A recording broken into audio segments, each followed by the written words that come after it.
Imogene's Antlers. Hi Daily Nights, it's Mrs. Saul, and today I'm going to share Imogene's Antlers with you. One Thursday, Imogene wakes up and she has antlers. No one knows why, it just happens. And she just deals with it. There's nothing that she can do about it, so she just goes on about her day with these antlers that sometimes cause her some problems. Her mother, on the other hand, is kind of freaking out. So I think that there's a lesson that we can learn from Imogene, because sometimes there are things that we just can't control, and we need to kind of be like Imogene and roll with it. So I hope that you enjoy my story and maybe pick up a few tips on how to deal with a bad situation. Thanks. Imogene's Antlers by David Small, published by Crown Publishers. On Thursday, when Imogene woke up, she found she had grown antlers. Getting dressed was difficult, and going through a door now took some thinking. What would you do to get out of the door? Imogene started down for breakfast.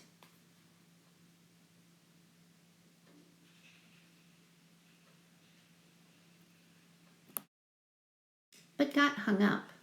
Oh! Imogene's mother fainted away. The doctor poked and prodded and scratched his chin. He could find nothing wrong. The school principal glared at Imogene, but had no advice to offer. Can you figure out the meaning of the word glared by looking at the principal's face? And why would the principal be glaring at Imogene? Her brother, Norman, consulted the encyclopedia and then announced that Imogene had turned into a rare form of miniature elk. Imogene's mother fainted again and was carried upstairs to bed. Imogene went into the kitchen. Lucy, the kitchen maid, had her sit by the oven to dry some towels. "Lovely antlers," said Lucy. The cook, Mrs. Perkins, gave Imogene a donut, then decked her out with several more and sent her into the garden to feed the birds. These ladies are finding useful ways to use those antlers, aren't they? "You'll be lots of fun to decorate come Christmas," said Mrs. Perkins. Later, Imogene wandered upstairs. She found the whole family in Mother's bedroom. "Donuts, anyone?" she asked. Her mother said, "Imogene, we have decided there is only one thing to do. We must hide your antlers under a hat." Norman telephoned the milliner. Can you use context clues and the picture to figure out the meaning of milliner? At 3 o'clock, the milliner arrived. Rapidly, he sketched a few designs, then set to work. "Voila," said the milliner. "Bravo! Bravissimo!" cried his assistants. Thud! Imogene's mother had to be carried away once more. After dinner, Imogene practiced her piano lesson.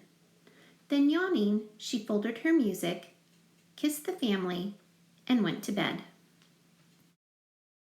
Imogene sighed, remembering the long, eventful day. On Friday, when Imogene woke up, the antlers had disappeared. When she came down to breakfast, the family was overjoyed to see her back to normal. Until she came into the room. Can you predict what her mother's going to do now? I think that we all kind of need to have a little Imogene in us right now, because our lives are turned upside down. We're not doing our activities that we normally do. We're not going to school and learning and being with our friends. So we just have to be like Imogene and deal with what we're given and do the best we can.